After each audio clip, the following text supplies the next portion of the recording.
오늘 하나님 앞에 함께 살펴볼 말씀은 사도행전 4장 8절부터 14절까지의 말씀입니다.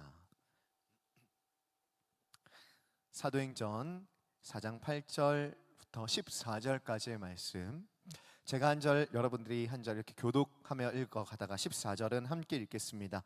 8절입니다. 이에 베드로가 성령이 충만하여 이르되 백성의 관리들아 장로들아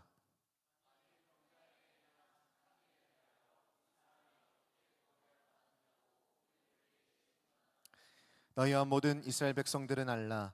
너희가 십자가에 못 박고 하나님이 죽은 자 가운데서 살리신 나사렛 예수 그리스도의 이름으로 이 사람이 건강하게 되어 너희 앞에 섰느니라.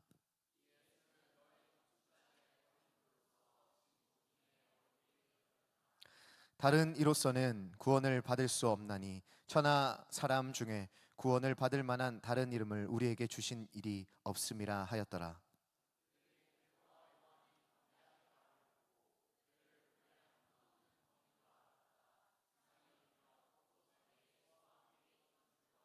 함께 읽겠습니다.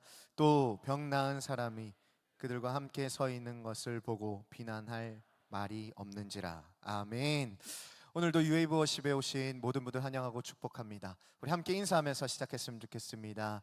예수님만이 우리의 소망입니다. 우리 또 다른 사람들한테 인사합시다. 성령님만이 우리의 소망입니다. 오늘은 부활은 우리의 소망이다라는 제목으로 말씀 선포될 때 전하는 이나 듣는 이나 하나님의 말씀을 마주하길 축복합니다. 최근에 유튜브 쇼츠에서 한 영상을 봤습니다. 권사님들도 좋아하는 MG 찬양, 이런 쇼츠였는데요. 권사님들이 정말 밝은 표정으로 이렇게 찬양하는 모습을 봤습니다. 그 찬양은 기프티드의 사랑한다 말하시네였습니다. 그 찬양 멜로디도 너무 좋아요. 멜로디도 너무 좋지만 그 가사가 얼마나 좋은지, 또 우리 강단에서 많이 선포했기에 여러분들도 너무 잘 아실 곡이라고 생각합니다. 특별히 시작하는 부분이 참 마음에 와닿았습니다. 그래서 저와 함께 무반주지만 함께 한번 불러볼까요? 아무런 자격도 없는 나를 위해 아무런 소망도 없는 나를 위해 사랑한다 사랑한다 사랑한다 사랑한다 말하시네 이 낮은 날 위해. 아멘. 이 찬양 부를 때마다 참 느껴지는 것이 있습니다. 하나님의 따스한 사랑, 특별히 아무런 자격도 없고 소망도 없는 우리 인생을 찾아오신 하나님의 풍성한 사랑을 경험하는 것 같습니다. 저는 오늘 여러분들과 소망에 대해서 좀 다루려고 하는데요. 오늘 여러분들과 나누고자 하는 이 말씀과 이 찬양에 참 닮아있다, 이 메시지가 참 닮아있다 생각이 들어서 여러분들에게 소개했습니다. 우리 지난주부터 이제 부활 시리즈로 이렇게 쭉쭉 이어져 가고 있습니다. 믿음, 소망, 사랑으로. 오늘은 소망인데요. 이석구 목사님께서 지난주 이제 믿음 어려운 거 해주셨으면 저는 가장 쉬운 거 소망을 합니다. 부활하면 소망이거든요. 어쩌다 보니까 제가 좀 편안한 걸 했는데요. 그럼에도 불구하고 여러분들에게 잘 전달하기 위해 참 많이 애를 썼습니다. 저는 오늘 이 기독교 신앙을 다른 말로 표현하라고 하자면 부활신앙이다, 이렇게 표현할 수 있을 것 같습니다. 왜냐하면 이 기독교의 가르침은 단순히 예수님께서 우리에게 주셨던 어떤 메시지, 가르침에 의존되는 것이 아니라 예수 그리스도께서 죽음에서 부활하신 그 사건으로 말미암아 예수님이 더 이상 종교 지도자나 어떠한 선생이 아닌 구원자로서 오셨다라는 복음 위에 있기 때문입니다. 여러분, 이 부활은 예수 그리스도께서 우리의 구원자 되어 주신다라는 증거입니다. 그래서 고린도전서 15장에서 이렇게 얘기합니다. 그리스도께서 부활하지 않으셨으면 우리가 전파하는 것도 무엇이다? 헛것이다. 또 우리가 믿는 것도 무엇이다? 헛것이다. 또한 우리를 가장 불쌍한 자라. 그러니까 부활이 빠진 신앙은 그것이 모든 것이 헛되다 얘기할 만큼 부활은 신앙의 부록이 아닌 신앙의 중심에 있습니다. 여러분, 이단들을 보세요. 이단들이 얼마나 열심히 증거합니까? 얼마나 열심히 예배합니까? 얼마나 열심히 기도합니까? 하지만 그들은 무엇을 쫓고 있습니까? 헛된 것을 쫓고. 가장 불쌍한 사람들이죠.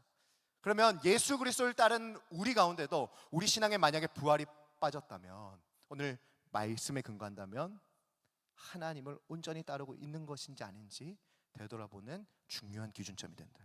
그렇기 때문에 우리의 신앙 가운데 부활을 제대로 알고 공부하는 것은 너무나도 중요합니다. 이 부활은 예수님께서 다시 살아나셨다라는 사실로 끝나는 것이 아닙니다.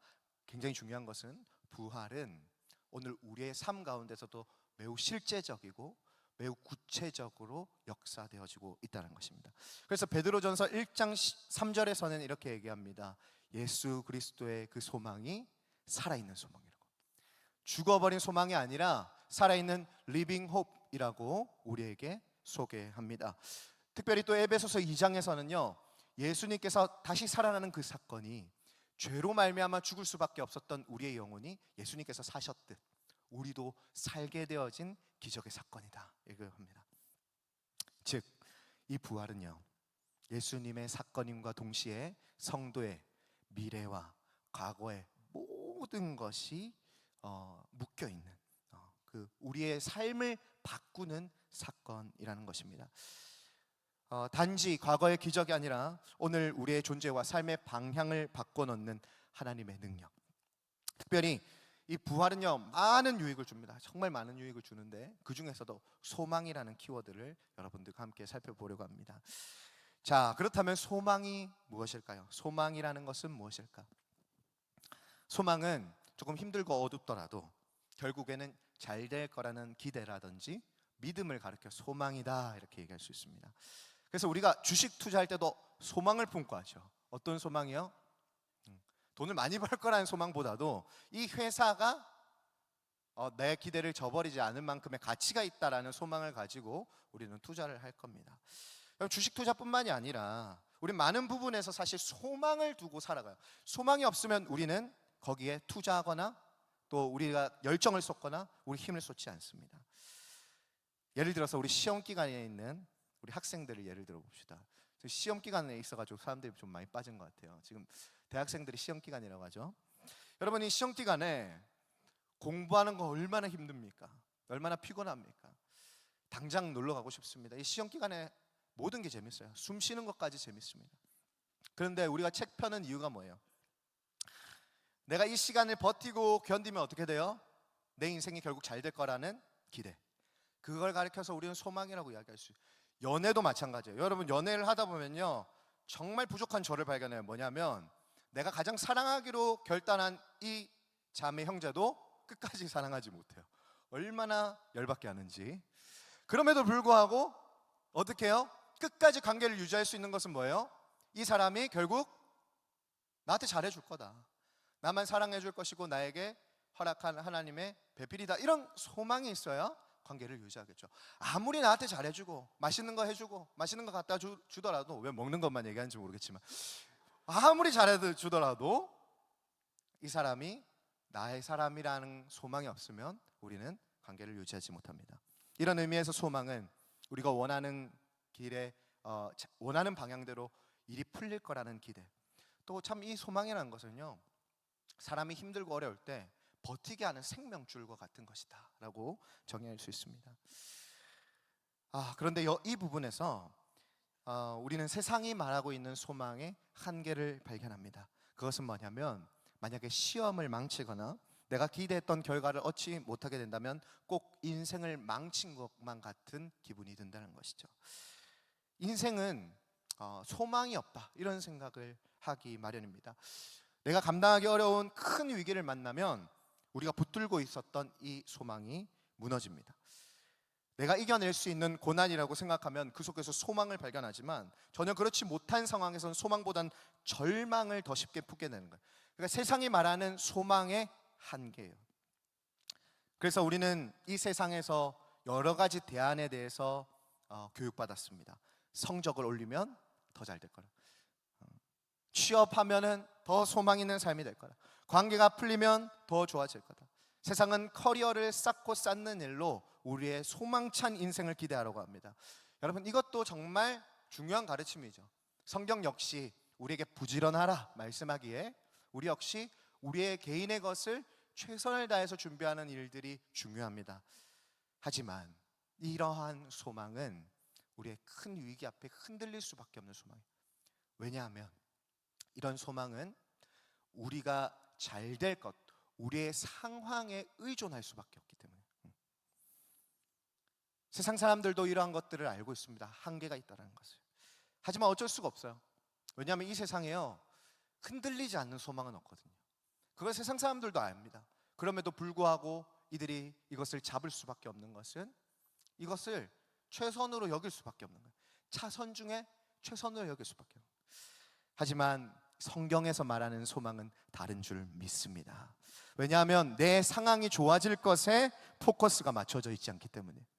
여러분, 성경에서 말하는 소망은 비록 내 상황이 좋지 않더라도 하나님이 살아계시다는 것에 소망을 두는 줄 믿습니다.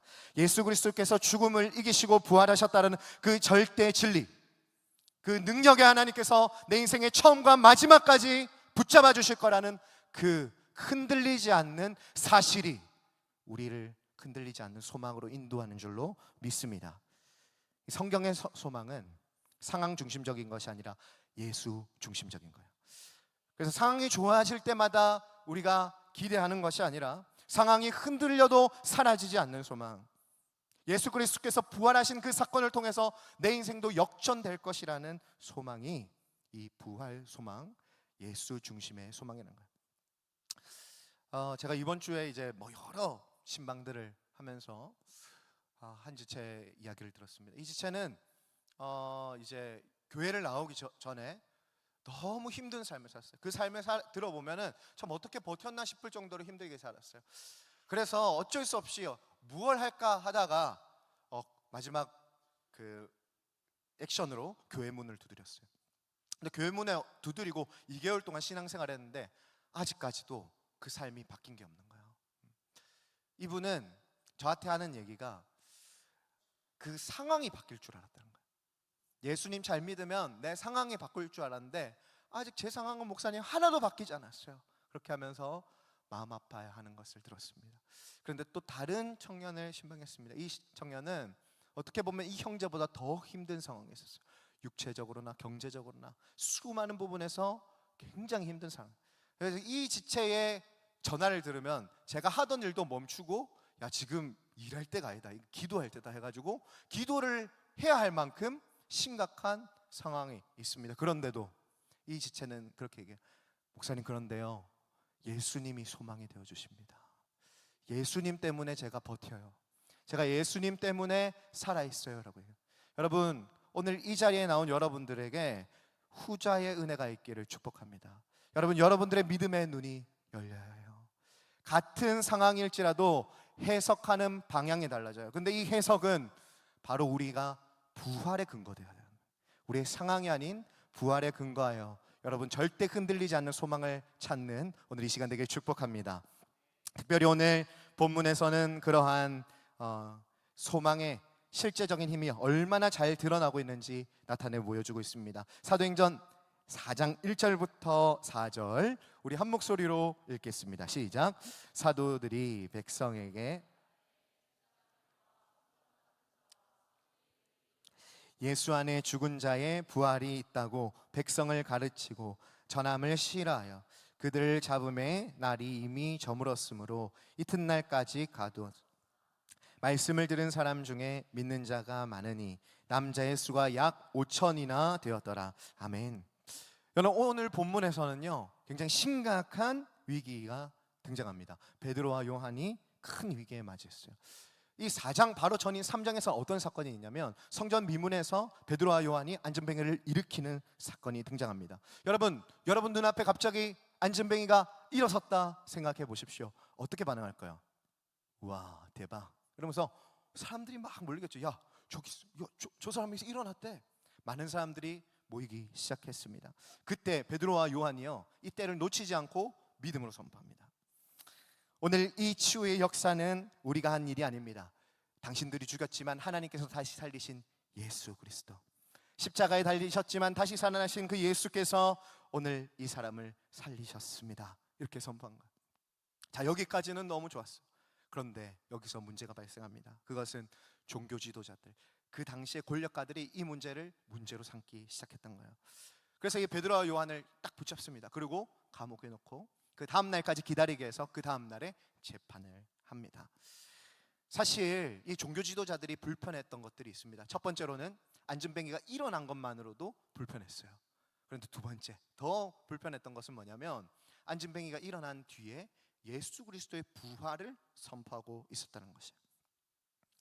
사람들 앞에서 아주 공개적이고 아주 담대하게 예수 그리스도의 부활을 선포했습니다. 이것은 단순히 베드로와 요한이 이 설교를 조금 세게 했다 이런 의미가 아닙니다. 이 베드로와 요한이 예수 그리스도를 죽였던 당사자들 앞에서 당신이 죽였던 예수가 다시 사셨고 그가 하나님의 아들이셨으며 그의 이름으로 나음을 입으라 명하였더니 병자가 일어났다 선포하고 있는 것입니다. 여러분, 그러니 얼마나 살벌했겠어요. 병자를 고침받았던 그 현장이 축제의 현장, 기적의 현장에서 박해의 현장으로 바뀌게 되어졌습니다.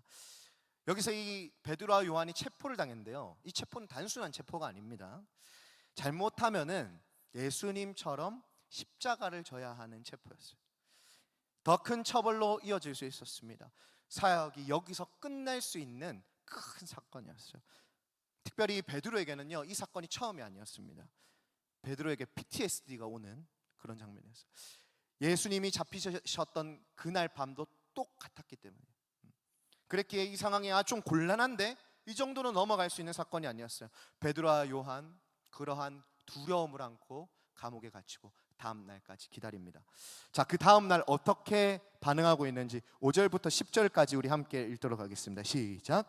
이튿날 관리들과 장로들과 서기관들이 예루살렘에 모였는데 대제사장 아나스와 가야바와 요한과 알렉산더와 및 대제사장의 문중들 다 참여하여 세우고 묻되 너희가 무슨 권세와 누구의 이름으로 이 일을 행하였느냐.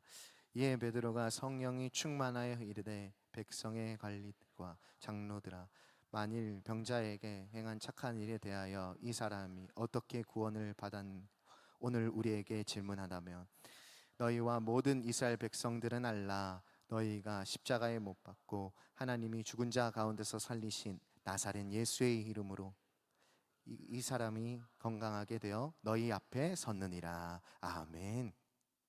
다음 날 이 종교의 권력의 핵심부들이 등장합니다. 대제사장 안나스, 가야바, 요한, 알렉산더 대제사장의 문중들 다 총집합합니다. 그리고 사도들을 한가운데 불러가지고 묻습니다. 너희가 무슨 권세로 이 일을 하느냐. 여러분, 이 질문은 그냥 이렇게 신문하는 정도가 아니라 어느 정도 압박이 가해지는 질문이었습니다.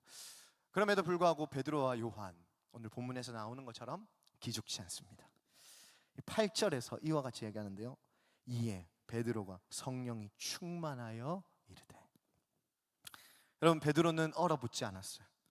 변명하거나 눈치 보지도 않았습니다. 오히려 성령이 충만하여서 입을 열기 시작했습니다. 그리고 그가 가장 먼저 한 이야기는 너희가 십자가에 못 박고 하나님이 죽은 자 가운데서 살리신 나사렛 예수 그리스도의 이름으로 된 것이라.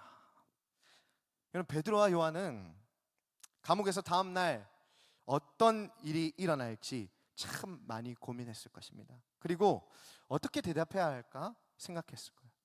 그런데 이 베드로는요, 자신의 억울함을 호소하지 않습니다. 자신의 죄를 상쇄하려는 것이 아니라 그 종교 지도자들이 듣기 싫어하는 이야기, 문제 삼았던 이야기를 딱 꼬집어서 이야기를 합니다. 베드로는 분명히 알고 있었습니다. 예수 그리스도에 대한 이야기는 그들이 가장 듣기 싫었던 이야기라는 사실을 말입니다. 그렇지만 베드로는 물러서기는커녕 정면으로 선포합니다. 너희가 십자가에 못 박았다. 하지만 하나님은 그를 살리셨다. 그리고 예수의 이름으로 이 안진뱅이가 일어났다. 여러분, 이거는 단순히 용기 있는 수준이 아닙니다. 자신의 목숨을 걸고 하는 선포입니다. 이건 부활을 실제로 보고 믿은 사람만이 할 수 있는 증언입니다. 여러분, 그도 그럴 것이 베드로는요, 이 부활을 단순히 교리로 믿었던 것이 아니에요. 베드로는 부활을 실제로 봤던 사람입니다. 베드로는 예수님이 채찍 맞는 것도 실제로 봤어요. 예수님이 십자가에 못 박히는 것도 실제로 봤어요. 그리고 예수님께서 부활하시고 예수님께서 그를 먹이셨던 그 장면도 생생하게 기억하고 있습니다. 그랬기에 이 베드로는 예수님이 진짜 살아났다는 것을 알기에 이 사람들 앞에서 쫄지 않았던 거예요. 담대하게 선포했던 거예요. 사실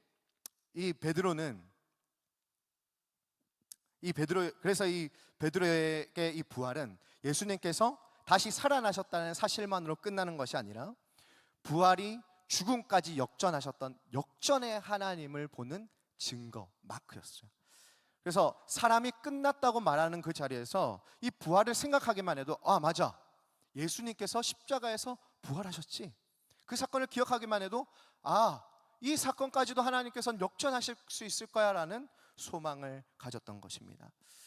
여러분, 세상적인 소망은 상황이 좋아져야, 우리의 상황이 유리해져야, 우리의 결과가 좋아질 거라 예측돼야 소망이 있다 얘기합니다. 하지만 부활의 소망은 다른 줄 믿습니다. 우리의 상황이 아무리 불리할지라도 하나님께서 여전히 승리하실 수 있다라는 믿음, 그것이 우리의 소망인 줄로 믿습니다. 베드로는 이어서 이렇게 선포합니다. 11절 12절 우리 한 목소리를 읽겠습니다. 시작.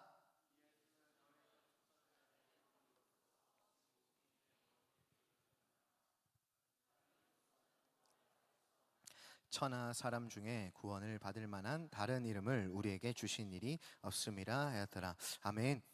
여러분, 베드로는요, 예수님의 부활이 얼마나 중요한 것인지 더 분명하게 풀어냅니다. 이 본문은 시편 118편 말씀을 인용한 구절인데요, 놀라운 역전의 메시지를 담고 있습니다. 종교 지도자들이 예수님이 버린 돌이자 필요 없는 돌로 여겼다라는 것에 대해서 지적하면서 하나님은 그 버려진 돌인 그 돌을 가장 중요한 위치에 두셨고 집 전체의 구조와 방향을 결정하는 모퉁이 돌로 삼으셨다는 것이 오늘 이야기입니다. 여러분, 하나님은 사람이 버리신 예수님을 다시 살리셨습니다. 그리고 십자가는 인간의 눈에 실패처럼 보였으나 하나님께서 가장 중요한 위치로 두심으로 부활의 능력, 소망의 능력으로 삼으셨습니다. 그래서 이 부활을 통해서 하나님은 선포하고 계셨어요. 세상은 틀렸고 예수가 바로 중심이라는 것이요. 그러므로 부활은 단지 죽은 사람이 다시 살아났다, 그 정도의 기적이 아닙니다. 부활은 하나님께서 예수님을 통해 내리신 역전의 판결인 줄로 믿습니다. 그래서 12절에서 이렇게 강하게 선포합니다. 우리 다시 한번 읽겠습니다. 시작. 다른 이로서는 구원을 받을 수 없나니 천하 사람 중에 구원을 받을 만한 다른 이름을 우리에게 주신 일이 없음이라 하였더라. 여러분, 이 말은 단순히 예수님이 여러 길 중에 한 길이라는 것이 아니라 사람들이 버렸던 그 길이지만 그 길을 선택하지 않으면 지옥에 갈 수밖에 없고 그 길을 선택하면 하나님 나라에 이르는 유일한 길이다라고 선포하고 있습니다. 사실 이 베드로가 이렇게 담대하게 선포할 수 있었던 것은 처음부터 베드로가 이런 사람이었던 것은 아닙니다. 여러분, 예수님께서 잡혔던 그날 밤을 한번 생각해 보십시오. 세상 권력 앞에서 예수님을 부인했던 베드로요. 대단한 공회나 권력자들 앞에서 부인한 것이 아니라요, 닭이 3번 울기 전에 그냥 주변 사람들의 눈치와 상황들을 살펴보며 난 저 사람을 모른다라고 외면했던 사람입니다. 그런데 오늘 본문 속의 베드로는 어떻습니까? 완전히 달라졌습니다. 자기의 목숨을 걸고서라도 예수님의 역전의 역사를 선포하고 있습니다. 여러분, 무엇이 이 베드로를 바꿀 수 있었을까요? 아까 전에 언급드렸던 것처럼 베드로는 부활로 인해서 그 사건만 만난 것이 아니라 그 사건을 통해서 역전의 하나님을 만난 줄 믿습니다. 그 부활 사건을 통해서 죽음마저 뒤집으시는 역전의 하나님, 버려진 예수를 모퉁이 돌로 삼으시는 그 역전의 하나님을 만났습니다. 여러분, 이 소식은 우리에게 너무나도 중요합니다. 우리도 살아가면서 도저히 뒤집을 수 없을 것과 같은 어려운 현실들을 만납니다. 관계 문제, 미래에 대한 불안, 또 반복에 대한 실패, 내가 감당할 수 없을 것만 같은 현실들을 마주합니다. 여러분, 그럴 때마다 상황이 아닌 부활을 사모하시길 축복합니다. 부활은 이렇게 얘기합니다. 버려진 돌이 모퉁이 돌이 되었다. 십자가 끝이 아니라 부활로 역전되었다. 그렇다면 우리의 상황도 하나님의 손에 달린다면 아직 끝난 것이 아니다. 물론 이것이 우리의 일들이 모든 것이 잘 풀린다는 이야기는 아닙니다. 예수님을 믿는다고 해서 우리의 상황이 다 잘 풀린다는 것은 아닙니다. 성도의 소망은 내 상황이 나아지는 것에 있지 않습니다. 성도의 소망은 내 상황은 당장 바뀌지 않을지 모르지만 역전하시는 하나님이 나의 하나님이라는 믿는 그 믿음에서 나오는 줄로 믿습니다. 여러분, 우리 중에서 문제 없는 사람 어디 있겠습니까? 건강, 물질, 학업, 인간관계, 그 터널이 얼마나 오묘하고도 깊습니까? 여러분, 그 터널에서 빠져나오시길 축복합니다. 낙심보다 부활을 사모해야 돼요. 우리 하나님께서 가장 선한 길로 인도하신 것을 믿고 여러분 그 터널에서 빠져나오는 오늘 이 밤 되길 축복합니다. 참 감사하게도 그 부활의 예수님을 어떻게 의지해야 할지 실제적인 길을 오늘 본문에서는 더 자세히 기록합니다. 우리 8절 한 목소리를 읽도록 하겠습니다. 시작. 이에 베드로가 아멘. 베드로가 성령이 충만해요. 백성들의 관리들과 장로들아 이렇게 선포합니다. 베드로는 전날 감옥에 갇혔습니다. 다음 날 종교재판, 엄청난 종교재판이 기다리고 있었죠. 여러분 상상해 봅시다. 베드로와 요한 그날 밤 무엇을 하고 있었을까요? 어떤 기도를 드리고 있었을까요? 성경에서는 그날 밤의 역사를 자세하게 기록하고 있지는 않습니다. 얼마나 떨었는지, 얼마나 힘들어했는지, 또 얼마나 절박하게 기도했는지. 하지만 분명한 것은 하나 있습니다. 그것은 다음날 그들이 무너진 모습이 아니라 성령 충만한 모습으로 섰다는 거예요. 여러분, 여기서 우리에게 주는 강력한 메시지가 있습니다. 그것은 뭐냐면 베드로와 요한처럼 눈앞이 깜깜한 현실을 살고 우리의 가정이 얼마나 고통스럽든 간에 우리가 안에 법정 소송을 가지고 있는 사람들도 있을 것이고 도저히 극복할 수 없는 큰 질병과 상황의 문제로 무너져 가고 있는 사람도 있겠지만 그 과정이 어떻든 간에 그 밤을 지나며 반드시 성령 하나님을 붙잡아야 한다는 것입니다. 여러분, 우리는요 우리 상황이 너무 절박하고 야속하고 힘드니까 그 과정에만 집중해요. 내가 너무 힘들어, 나 더 이상 할 힘이 없어, 내가 더 이상 버틸 능력이 없어. 여러분, 그 늪에서 빠져나오시길 축복합니다. 여러분이 상황이 얼마나 힘드냐 어렵냐, 그 과정이 얼마나 고통스럽냐, 그것을 가볍게 여기려는 것이 아닙니다. 하지만 그 고통 속에서 헤어나오지 못한다면 우리는 결국에 소망을 붙잡지 못합니다.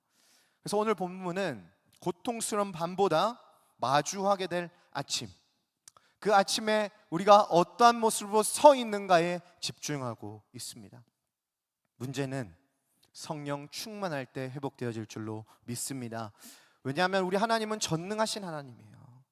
오늘 본문에서 말씀하듯 역전하시는 하나님이십니다. 그래서 우리를 가장 선하신 길로 인도하시는 그 성령 하나님을 의지할 때 우리의 인생의 문제가 풀리기 시작하는 거예요. 또한 우리의 인생의 가장 큰 문제는 상황적인 문제가 아니라 하나님과의 관계의 문제예요. 이 죄의 문제.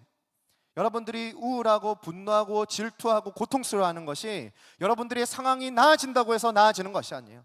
여러분들의 죄의 문제가 해결되지 않으면 여러분들의 상황이 아무리 좋을지라도 나 자신을 학대하고 이웃을 학대할 수밖에 없습니다.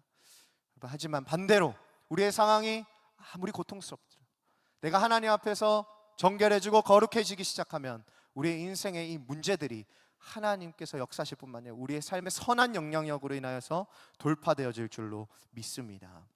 여러분, 성령 하나님은요 그저 우리를 단순히 뜨겁게 하시는 분이 아니십니다. 성령 하나님은 부활이신 예수 그리스도를 실제적으로 다가오게 하시는 분인 줄로 믿습니다.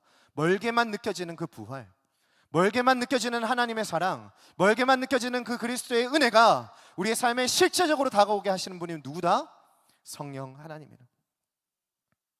여러분, 그래서요 여러분들과 성령 하나님께서 어떤 유익을 주는지 짧게 4가지만 나누고 마무리하겠습니다. 첫 번째로는 예수님을 바라보겠다. 다 같이 함께 선포하겠습니다. 시작. 성령님은 예수님을 보게 한다. 성령님은 우리의 시선을 하나님께로 옮겨주십니다. 예수님께로.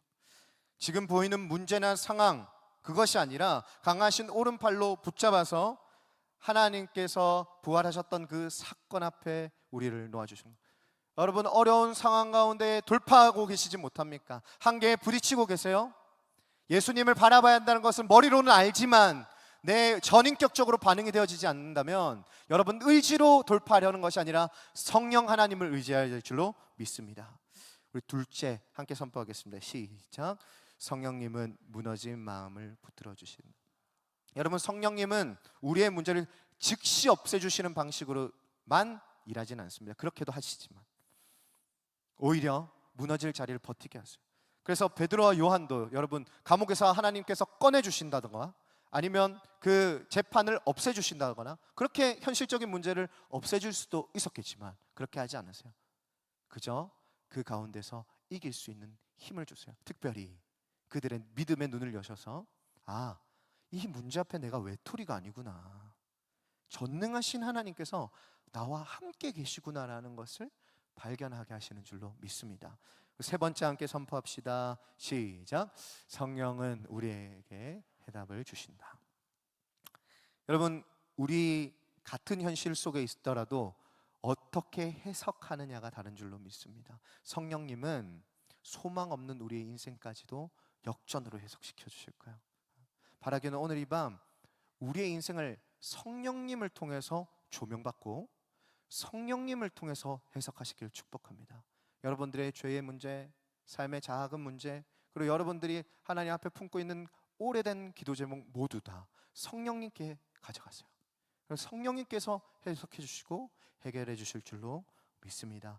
마지막입니다. 우리 함께 선포하겠습니다. 시작. 성령님은 다시 기도하게. 여러분, 절망이 깊어지면 사람이 기도를 할 수 없게 됩니다. 무슨 말을 해야 할지도 모르겠고 그냥 말하기도 싫고 우울감에 아무것도 하기 싫어지죠. 그런데 우리가 그럴 때 의지할 것은 무엇이냐면 성령 하나님. 성령님은 우리가 기도할 수 없을 때도 말할 수 없는 단식으로 우리를 위해서 기도하시는 분인 줄로 믿습니다. 그 하나님의 간구로 인하여서 우리의 무너진 기도가 다시 시작되고 끊어진 예배가 다시 살아나며 닫혀진 우리의 마음이 다시 열리는 것입니다. 말씀을 맺고자 합니다. 여러분, 오늘 두 가지만 기억합시다. 첫 번째, 부활은 우리의 소망이라는 거예요. 여러분, 상황 중심적인 것이 아니라 예수 중심적인 소망을 가져갔어요. 그리고 부활의 사건을 통해서 그냥 사건 그것만 보는 것이 아니라 역전의 하나님을 만나시길 축복합니다. 여러분, 그 부활의 하나님이 누적되고 누적될수록 여러분들의 삶은 확신이 차고 하나님의 그 믿음 안에 설 줄로 믿습니다. 두 번째로는요, 성령님이 우리의 소망이 되어 주신다는 거예요. 성령님은 그 부활을 실제적으로 다가오게 하시는 분이에요.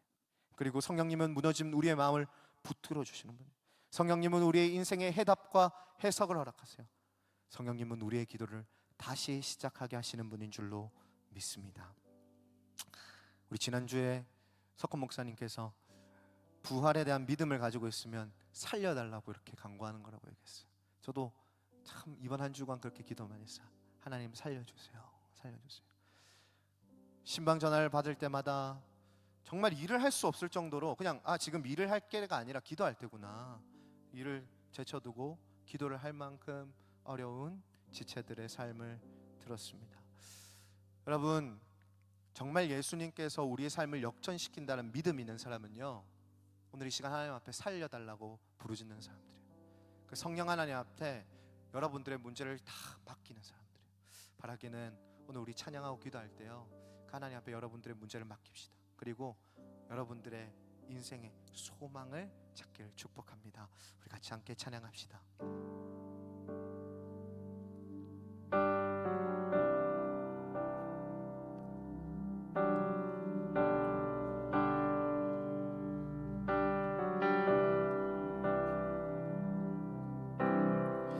주 계신 곳에만 나 있기 원하네.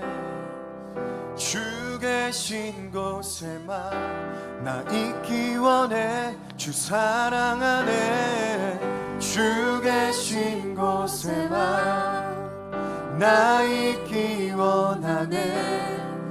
주 계신 곳에만 나 있기 원해. 우리 다시 한번 주 계신 곳, 주 계신 곳에만 나 있기 원하네.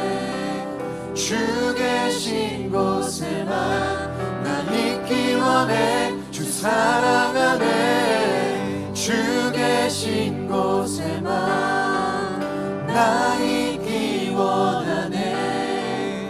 주 계신 곳에만 나 있기 원해. 주 사랑 안에 성령의 불 주소서. 내 영혼에 임하소서. 주를 원합니다. 더욱 원합니다. 성령의 불 주소서. 성령의 불 주소서. 내 영혼에 임하소서. 주를 원합니다. 더욱 주 계신 곳에, 주 계신 곳에만 나 있기 원하네.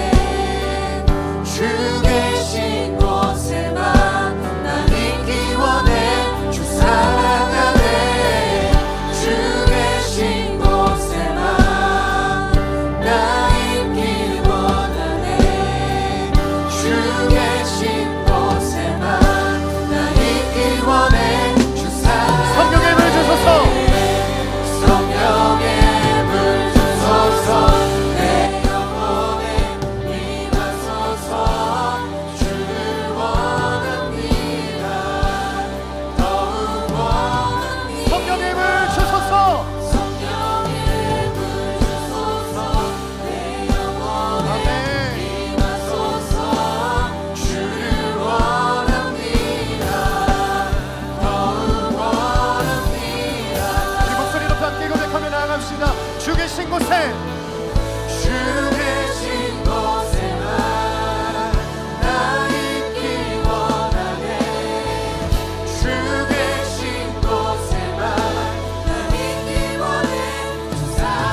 사랑하는 여러분, 오늘 이 시간 성령 하나님을 사모하길 축복합니다.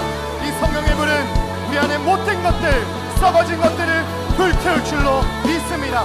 성령의 불을 우리 가운데 임할 때에 우리 안에 있었던 우울과 중독과 어려움과 고통과 외로움과 절망이 무너질 줄로 믿습니다. 우리 인생의 문제를 놓고 우리 주님 한 분만 찾으며 주님 찾고 기도하며 나갑시다.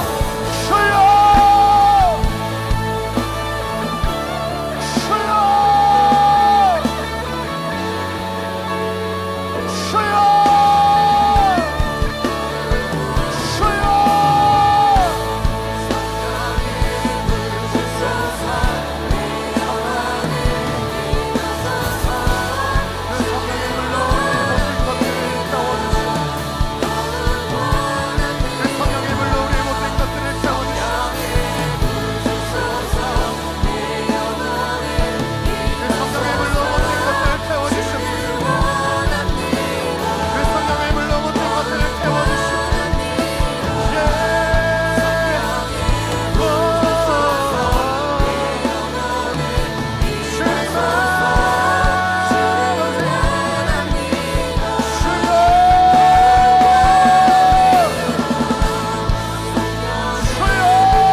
연약한 것들을 채워주시옵소서.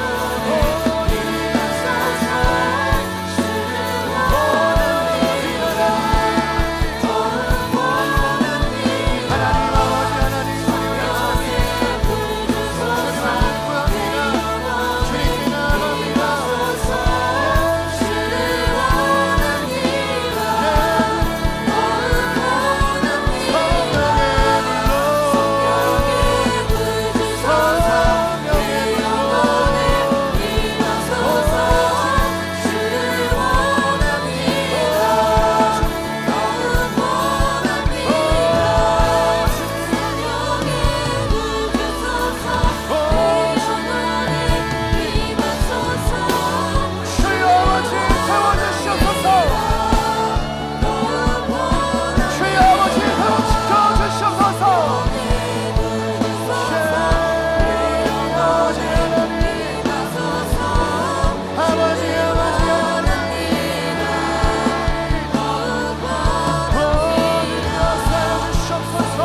태워야 할 것은 우리의 상황의 어려움이 아니에요.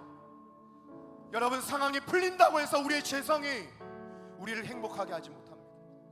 여러분, 우리가 정말 태워야 할 게 있어요. 그건 하나님과의 관계를 가로막고 있는 죄악의 문제입니다. 여러분, 이 죄악이 우리를 무너뜨리고 있습니다.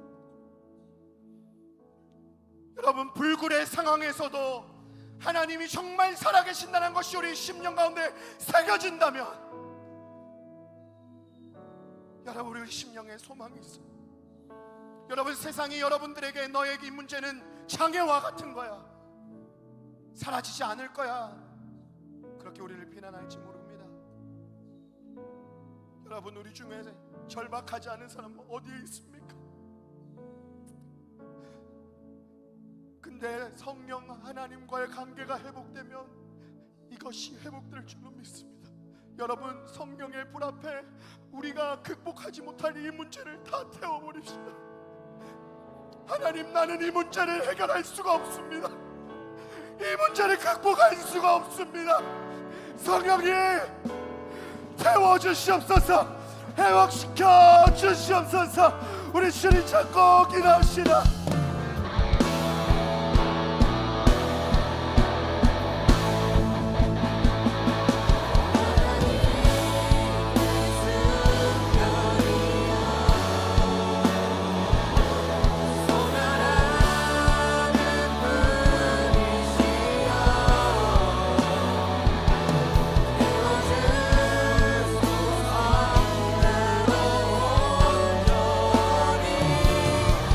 주시고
또 한 번 기도하실 때 여러분, 우리처럼 소망 없이 살아가고 있는 우리 청년 세대와 이 땅의 젊은이들을 위해서 함께 기도합시다.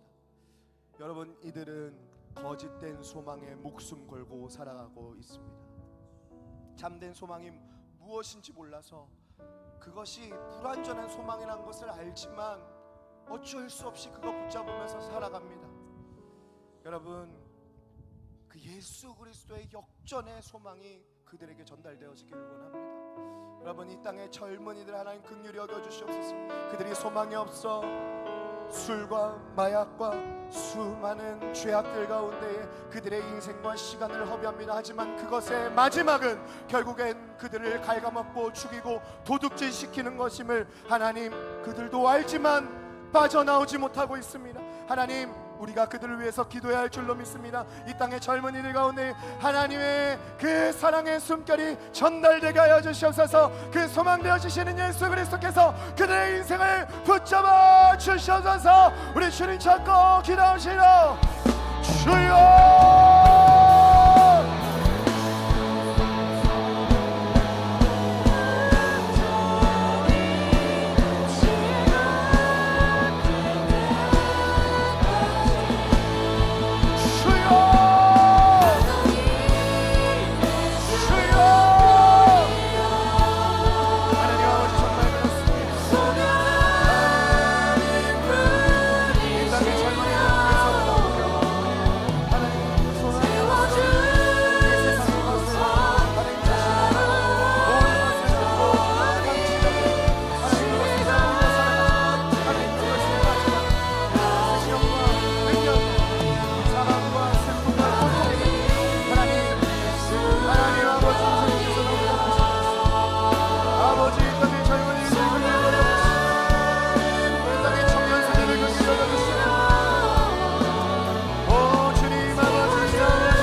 기도합시다. 우리 공동체를 위해 기도합시다. 하나님, 그 역할을, 그들을 구원의 길로 인도하는 역할을 우리의 공동체가 감당하기를 원합니다. 소망을 나타내고 소망으로 살아가고 소망을 누리는 공동체가 우리 UX 공동체 되기를 원합니다.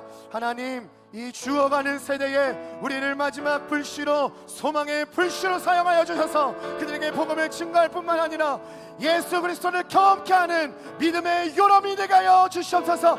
구원의 방주가 되게 하여 주시옵소서. 주님 찾고 기도합시다. 주여,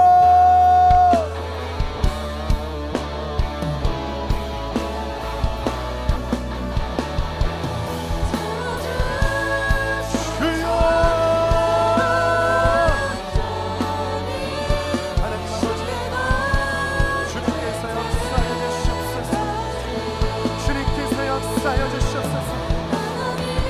하나님, 우리의 성도회와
나아가야 할 삶의 현장을 놓고 기도합시다.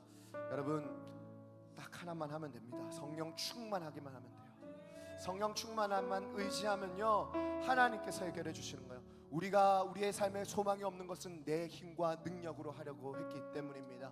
그것을 내려놓고 성령님께 여러분들의 삶을 맡기세요. 그리고 성령님과 동행하기 위해서 죄와 피 흘리기까지 싸우십시오. 그것만 붙잡는다면 우리의 삶에 없어졌던 소망이 다시 회복될 줄로 믿습니다. 마지막으로 기도하실 때 하나님, 세상으로 나가기 전에 하나님 앞에 결단합니다. 성령 충만한 인생, 죄와 피 흘리기까지 싸우는 인생 되기를 원하오니 하나님 성령 충만한 삶으로 인도하여 주셔서 우리 주님 찾고 기도하시라.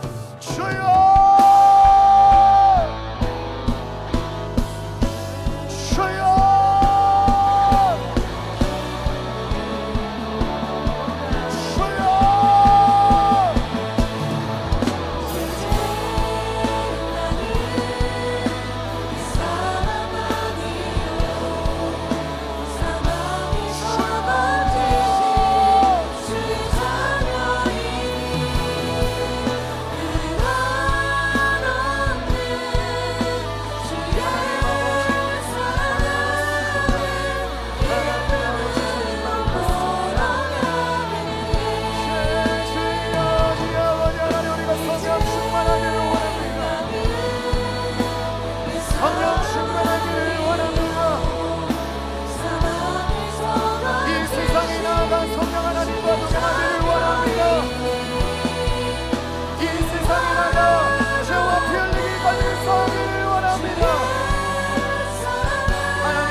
감사합니다. 오늘도 자격 없는 우리를 하나님께서 사랑하시고 사랑한다 말씀하여 주실 뿐만 아니라 그 역전의 부활의 사건을 통하여서 이제는 상황에 휘둘리는 인생이 아닌 예수 그리스도의 부활만 의지하면 된다라는 그러한 하나님 만나게 하심에 감사합니다. 성령님, 여전히 우리는 연약하여서 또 넘어질지 모릅니다. 그럴 때마다 다시 일어나 성령 하나님 의지하게 하셔서 또 예수를 보게 하시고 또 기도하게 하시고 또 엎드리게 하시고 또 우리의 마음이 다시 일어설 수 있는 은혜 있게 하여 주시옵소서. 감사드리며 살아계신 예수님의 이름으로 기도드립니다. 이제는 부활이요 생명이요 소망 되신 예수 그리스도의 은혜와 아버지 하나님의 신실하신 사랑과 성령님의 위로 교통하심이 각자의 삶의 현장으로 나아가는 유에이브 모든 성도 위에, 그리고 이들의 앞날과 눈물 어린 기도 위에, 우리의 직장과 가정과 교회와 유에이브 워십 위에 이제로부터 영원토록 함께 있을지어다. 아멘.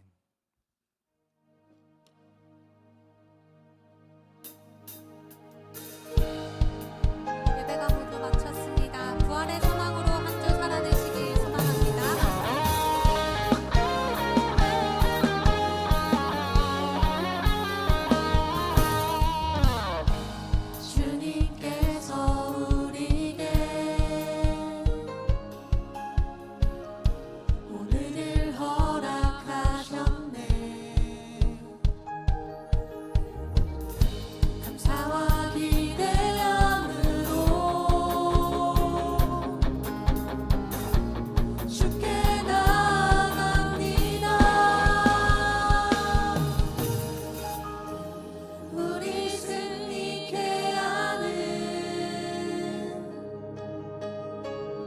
주님